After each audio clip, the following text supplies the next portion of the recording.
na mikopo ya kausha damu.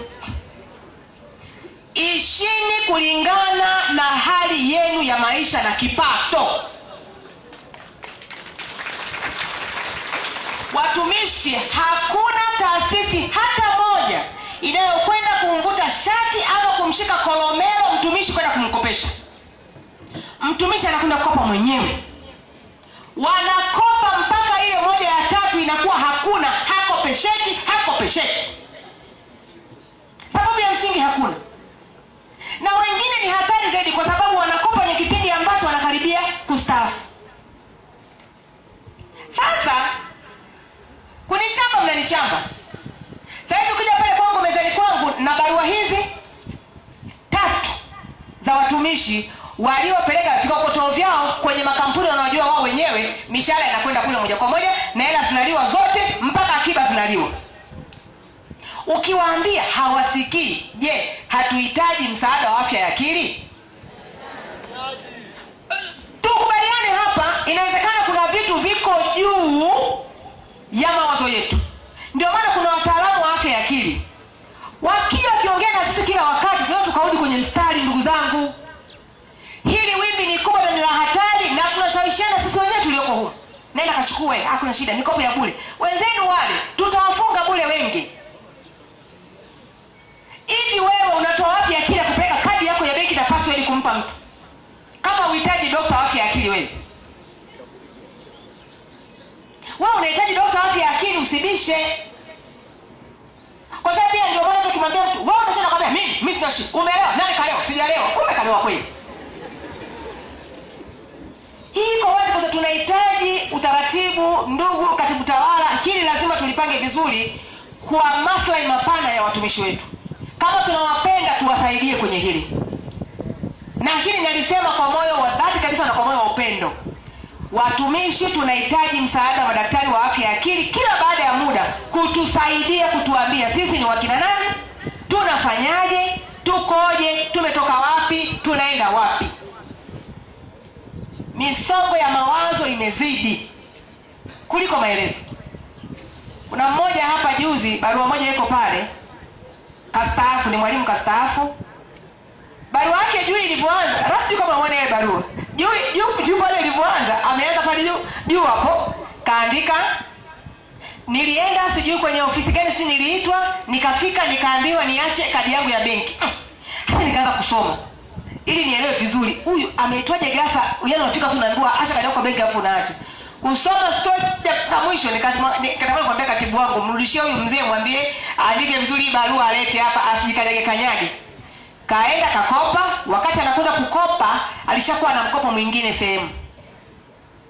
Kwa hiyo wale wa hicho kiofisi wakachukua ile kadi, wakaanza kuzivizia kila hela ambayo inaingia. Kila hela ambayo inaingia wanajigawia ya kwao, alafu wao sasa wanamlipa na huyo mwingine. Walipomaliza kulipana madeni sasa wanaendelea kula zile hela na kadi hawataka kumrudishia. Kwa sababu wanamdai nini? Usumbufu. Sasa akavumilia, kaona hapa rudi kule kwenda kukutana. Hiyo sio siku nyingi, mwezi wa 9 mwaka 2023, maana yake ni mwaka jana. Kwa kila tunapowaambia wao wakitoka hapa hivi usione wametulia hapa hivi. Leo mimi sijui kama nitaala salama. Nakwambieni kabisa. Nitaweweseka usiku kusha mimi. Leo nitaweweseka mimi. Isee Mungu anilinde. Nitaweweseka sana. Kwa jinsi nitakaposimangwa na hili kundi hapa. Watanisimanga hao usiku kucha hao. Watakuwa nitukana kwa message za kawaida wenyewe kwa wenyewe, magrupuni, voice note, hao unavyowaona. Unamsikia akisema hana lolote na ikata mimi silali tena usiku. Jamani, naombeni mniache nilale vizuri. Sitaki ugomvi. Kama mnataka kupeleka pelekeni kadi zenu. Lakini mwisho ningependa niwapongeze sana wote. Na nimeambiwa pia nitafanya kazi hapa ya kugawa tuzo na vyeti vya pongezi kwa wenzetu ambao wamefanya kazi vizuri zaidi. Sio kama tumefanya wote vizuri, lakini kuna wale ambao kwa kweli wamekwenda nje ya boxi. Wamekwenda extra miles, wazungu wanasema, au kizigua kizuri. Hao sasa tunawatambua kwa ajili moja ya kuwapa moyo na kuona kwamba tumetambua kazi ambayo wamefanya, lakini pia hii itasaidia wengine kujua kwamba kumbe na mimi nikifanya vizuri zaidi basi nitatambulika. Lakini kwa ujumla tunawashukuru wote kwa kazi kubwa ambayo mmefanya, na naomba niwaahidi kwamba tutaendelea kufanya kazi vizuri, na mimi binafsi nitaendelea kutoa ushirikiano mzuri kuhakikisha kwamba tunasimamia maboresho na maslahi ya wafanyakazi katika mkoa. Lakini pia nisiache kuwatakia heri watoto wetu ambao wanategemea kuanza mitihani ya kidato cha 6 kesho. Na kwa kweli naomba niwaambie, mbali ya changamoto zilizopo, lakini walimu wanaendelea kuupiga mwingi, mbali ya stress yao walionayo, na hii haizuii mimi kuleta madaktari wa afya ya akili, lakini watoto wetu kwa kweli wanafanya vizuri. Maana yake ni kwamba walimu wanafundisha vizuri. Unajua tumeshika namba 2 kitaifa mwaka jana mitihani ya kidato cha 4. Na walimu hao nawaona hapa kila shule naokwenda wananiambia, mkuu, mwaka huu form 6 tunaongoza mkoa wa Manyara. Kwa kifupi tunataka mpaka taifa lijue.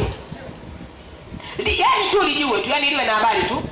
Yaani hapa ni masuala tu ya kutaka kuwatia aibu wengine na sisi kuendelea kusimama kidedea. Kwa mwaka huu tutashika namba 1 sisi. Mwenyezi Mungu akileta heri, watoto wetu tuna imani tuwafundisha vizuri na tumewaandaa vizuri. Kwa naomba ni watakie heri, na wataanza mitihani. Imani yangu ni kwamba tunakwenda kuishangaza tena nchi na kulishangaza taifa hili tena kwa mara nyingine, na ikimpendeza Mungu wakati wa matokeo yao kutoka, nitakuwa bado niko hapa hapa.